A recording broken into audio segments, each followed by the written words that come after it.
tout le monde, j'espère que vous allez bien. Je suis contente de vous retrouver aujourd'hui dans ce nouvel épisode de Passion Maman. Exceptionnellement, ça ne sera pas une vidéo, mais plutôt un audio, parce que j'ai énormément de travail de tous les sens et le podcast, c'est clairement ce qui passe en dernier. Je suis désolée, mais j'avais envie de vous parler un petit peu d'un sujet hyper important. J'avais envie quand même de vous parler d'un sujet ultra important, vous l'avez vu dans le titre. Aujourd'hui, on va parler de la charge mentale. Avant que ça commence, je vous invite à vous abonner pour ne pas manquer les prochains épisodes et ni les vidéos que je sors une fois par semaine. Avant de commencer cet épisode, je vous invite grandement à aller regarder le tout premier que j'ai sorti qui s'appelle Ma maternité. C'est un épisode dans lequel je vous raconte la maternité dans sa globalité pour vous donner un petit peu un ordre d'idée, pour vous donner un peu de contexte, et ensuite chaque sujet évoqué sera creusé dans des épisodes et le but c'est d'échanger tous ensemble. Donc je vous invite grandement à me partager vos expériences ou à poser des questions dans les commentaires. Je vous demande à toutes et tous d'être bienveillants les uns envers les autres. C'est une safe place, cette chaîne. Et je voulais parler de ce sujet en particulier aujourd'hui, c'était parce que c'est un sujet ultra important. Et je pense que toutes, en tant que maman, on a une charge mentale ultra importante. Il y en a pour qui c'est plus léger, d'autres pour qui c'est plus lourd à porter. En tout cas, on l'a toutes dans une certaine mesure. Et j'ai eu l'occasion de discuter avec ma meilleure amie récemment sur ce sujet. Et je trouve que c'est ultra important d'en discuter parce que déjà rien que pour pouvoir libérer la parole, se libérer d'un poids et puis se rendre compte qu'on n'est pas seul et qu'on peut se soutenir les unes les autres, peu importe qu'on ait un nouveau-né, qu'on ait des enfants en bas âge, qu'on ait des adolescents, peu importe. Je pense que notre charge mentale, elle évolue, mais elle est toujours là et donc il faut en parler. La charge mentale, j'ai l'impression qu'elle n'est pas forcément comprise par nos proches et particulièrement par nos partenaires de vie.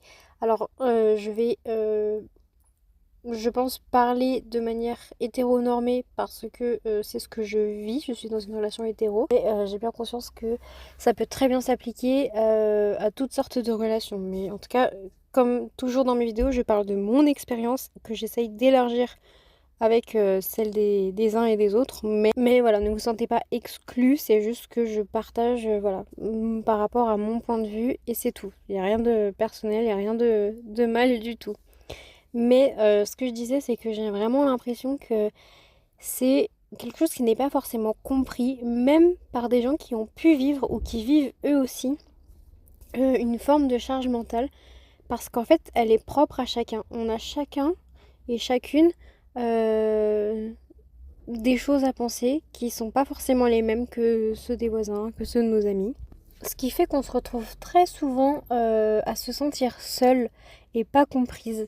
Mais c'est ultra important pour autant d'en parler un maximum, de verbaliser. Et déjà parce que c'est important, garder pour soi, ça n'a jamais mené à rien.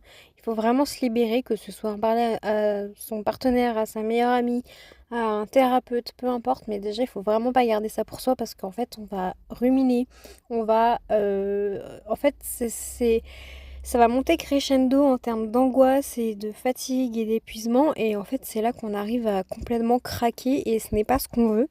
Donc en parler, c'est ultra important pour ça, mais aussi pour que les autres autour de nous se rendent compte et pour pouvoir déléguer un maximum, en priorité évidemment à nos partenaires, ça c'est sûr, de vie. Maintenant, pourquoi pas aussi demander de l'aide ponctuellement autour de nous, que ce soit à des professionnels, quand on en a les moyens, que ce soit pour garder nos enfants, pour faire un peu de ménage, du service de course, etc.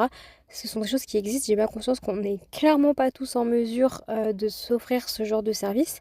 Mais ça peut être vraiment intéressant de se cotiser en tant qu'ami ou famille pour offrir ces services-là à une maman qui vient d'accoucher. Je trouve que c'est hyper important. C'est vraiment une période où on est ultra vulnérable, où en fait la priorité c'est de récupérer physiquement, d'apprendre à connaître son enfant, de répondre à ses besoins. Et le ménage, les courses et tout ça, ça ne devrait absolument pas être une priorité. Et pourtant, je sais qu'il y a énormément de femmes qui, dès la sortie de la maternité, se retrouvent à nettoyer leur maison de fond en comble, à gérer le linge. Et c'est juste pas possible, c'est affligeant, mais il y a aussi une énorme part d'éducation dans tout ça. On va en revenir, je vais essayer de pas trop m'éparpiller parce que je vous avoue que je n'ai absolument rien écrit, je vous parle avec le cœur. Et j'ai pas envie de partir dans tous les sens, mais voilà. Du coup, pouvoir déléguer et surtout en fait répartir les tâches avec son conjoint, avec son partenaire. Et ça évolue, hein, ça varie évidemment. Quand on vient d'accoucher, bah, on en fait moins. Si on travaille un peu plus que l'autre, on en fait moins. Il faut voilà, voir toi qu'est-ce que tu peux faire, quelles sont tes limites, moi qu'est-ce que je peux faire, quelles sont mes limites, quel est mon emploi du temps. C'est ultra ultra important parce qu'en fait on se retrouve beaucoup et je m'inclus vraiment dans ça, j'évolue, c'est vachement mieux. Il y a un énorme progrès qui a été fait de ma part et je sais que je peux encore progresser. Mais on a vraiment cette tendance à tout prendre pour nous parce que bah, l'autre il fait pas aussi bien que nous. Parce que au moins je suis sûre que moi je vais penser à tout. Mais en fait c'est pas grave, c'est très dur, mais le lâcher prise encore une fois c'est le maître mot. Enfin, l'expression maîtresse plutôt, je sais pas si je peux dire ça comme ça, mais vous voyez ce que je veux dire? En fait, lâcher prise, se dire, bah oui, l'autre il va peut-être pas faire aussi bien que moi, mais c'est pas grave, au moins ça sera fait.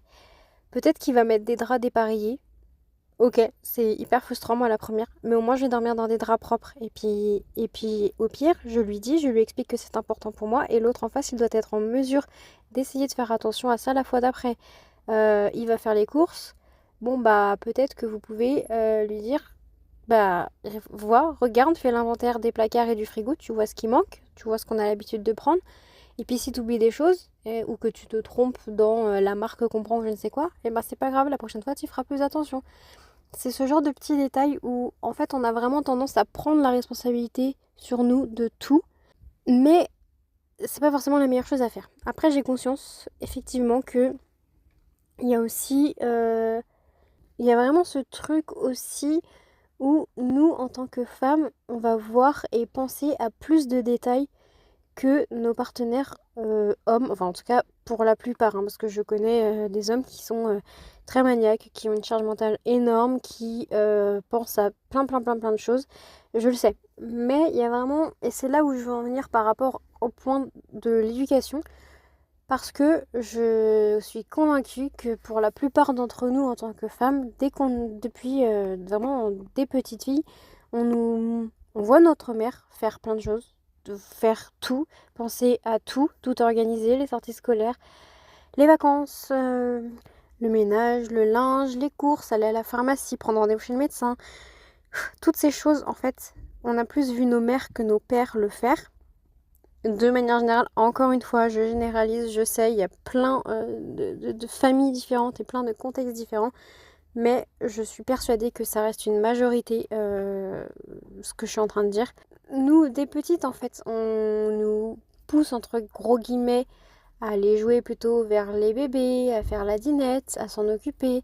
Et puis très jeune, on nous responsabilise, on nous demande d'aider à faire les tâches à la maison, on nous demande de penser à ci, à ça, pendant que nos frères, nos cousins, nos pères n'ont pas forcément à faire tout ça.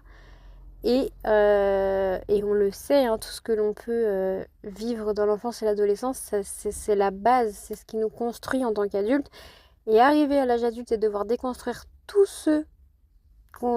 ces choses, toutes ces croyances, toutes ces habitudes, c'est très difficile, hein. J'ai fêté mes 28 ans cet été et je suis en plein apprentissage de ça, en pleine déconstruction de plein de choses. Et il y a du chemin de parcouru et je sais qu'il y a encore beaucoup de chemin à parcourir. Mais je me fiche la paix par rapport à ça, je prends mon temps.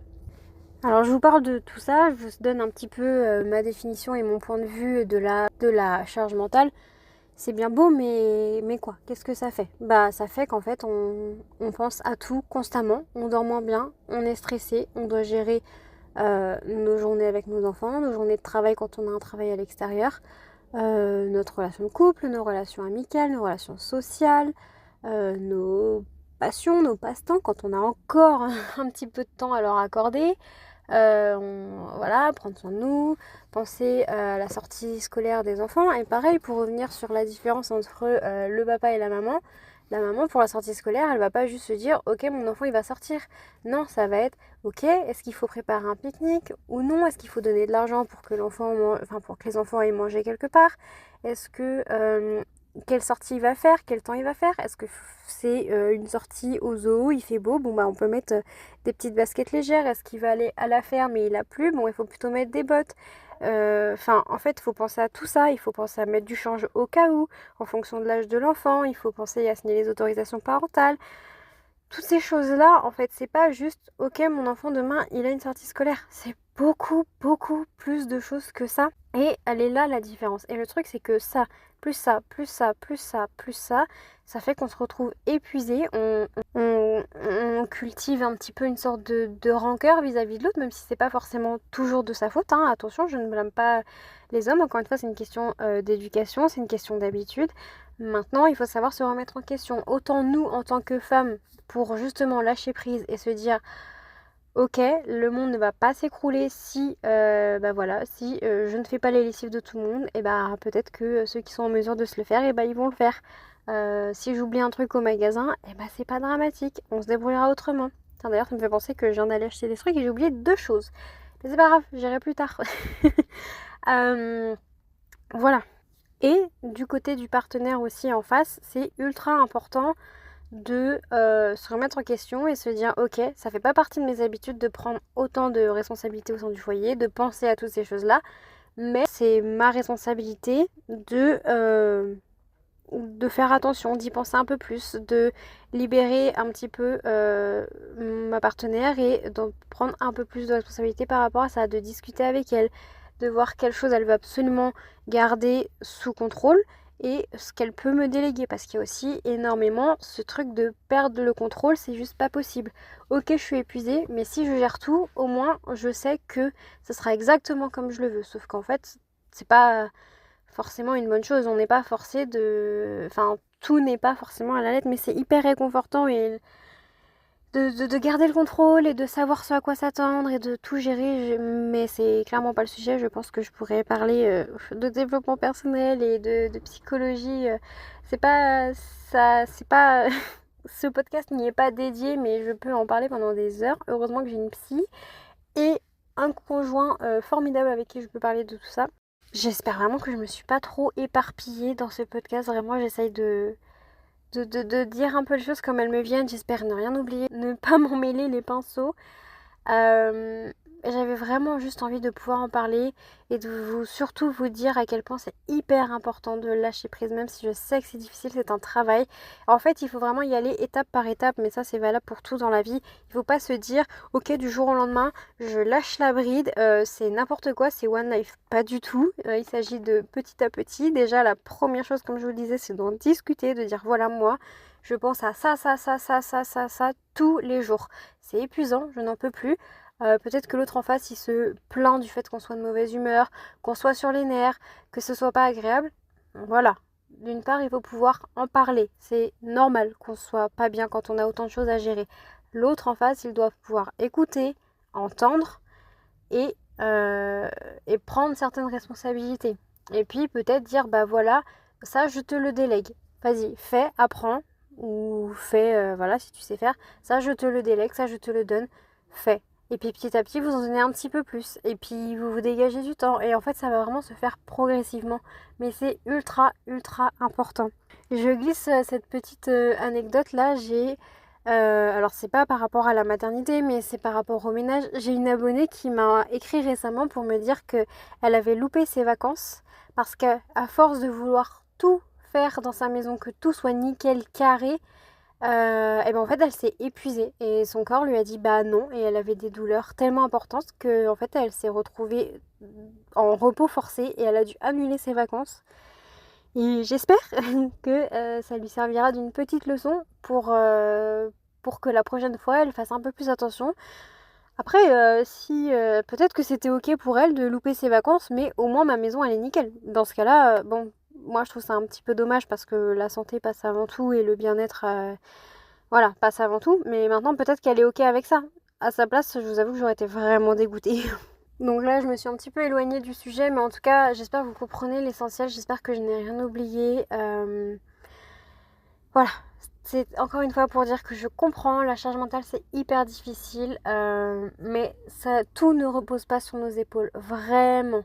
En fait, C'est vraiment comme tout dans la vie, c'est une question d'équilibre. Et vraiment, quand on le comprend et qu'on met les choses en place au quotidien pour justement atteindre cet équilibre dans tous les domaines, hein, que ce soit le sport, l'alimentation, le travail, la famille, la santé mentale, peu importe, bah ça nous rend vraiment plus...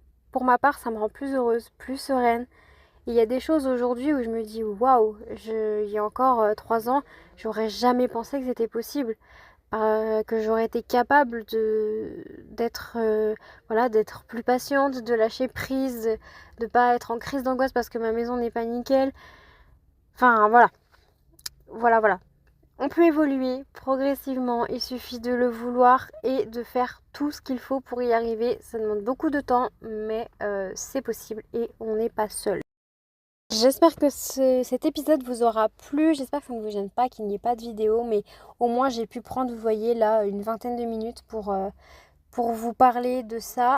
Voilà, je vais faire en sorte d'être plus régulière sur ce podcast, mais honnêtement là vous le voyez, je charbonne au niveau des vidéos, je travaille sur plein de projets à côté qui vont sortir en fin d'année pour vous faire plaisir, pour me faire plaisir avant tout. Mais voilà, j'ai plein de choses à vous partager, c'est la rentrée, j'ai plein de choses à gérer aussi au niveau perso. Donc c'est pas facile, mais je vais essayer, je pense plutôt pour 2026, d'être plus présente sur ce podcast parce que j'ai énormément de choses à dire sur la maternité. Vous savez à quel point ça me passionne, à quel point j'aime ça vraiment. J'ai toujours aimé voilà, materner des enfants, j'ai toujours aimé m'occuper des enfants, mais alors depuis que c'est le mien, depuis que je suis maman, depuis que j'ai ce rôle, c'est limite le rôle qui est fait pour moi, je me sens à 1000% authentique, à 1000% en accord avec moi. Ça arrive évidemment, hein, on n'est pas parfait, ça arrive que parfois je me dise là j'ai été dépassée par mes émotions et non, ça j'ai pas aimé comment j'ai réagi, mais c'est humain, c'est normal. Et encore une fois, la remise en question, le lâcher prise, c'est ultra important. Voilà, en tout cas, je vais finir par clôturer cet épisode parce que je parle beaucoup trop. Merci à vous d'avoir regardé cet épisode jusqu'au bout. Merci à vous de me soutenir quoi qu'il arrive depuis plusieurs années maintenant, que vous soyez arrivés il y a 4 ans ou il y a seulement 2 semaines. Merci à vous, vous faites partie de l'aventure et c'est grâce à vous que je peux faire évoluer cette chaîne et que je peux concrétiser tous les projets que j'ai en tête. Donc merci infiniment, je vous fais de très gros bisous et je vous dis à très bientôt.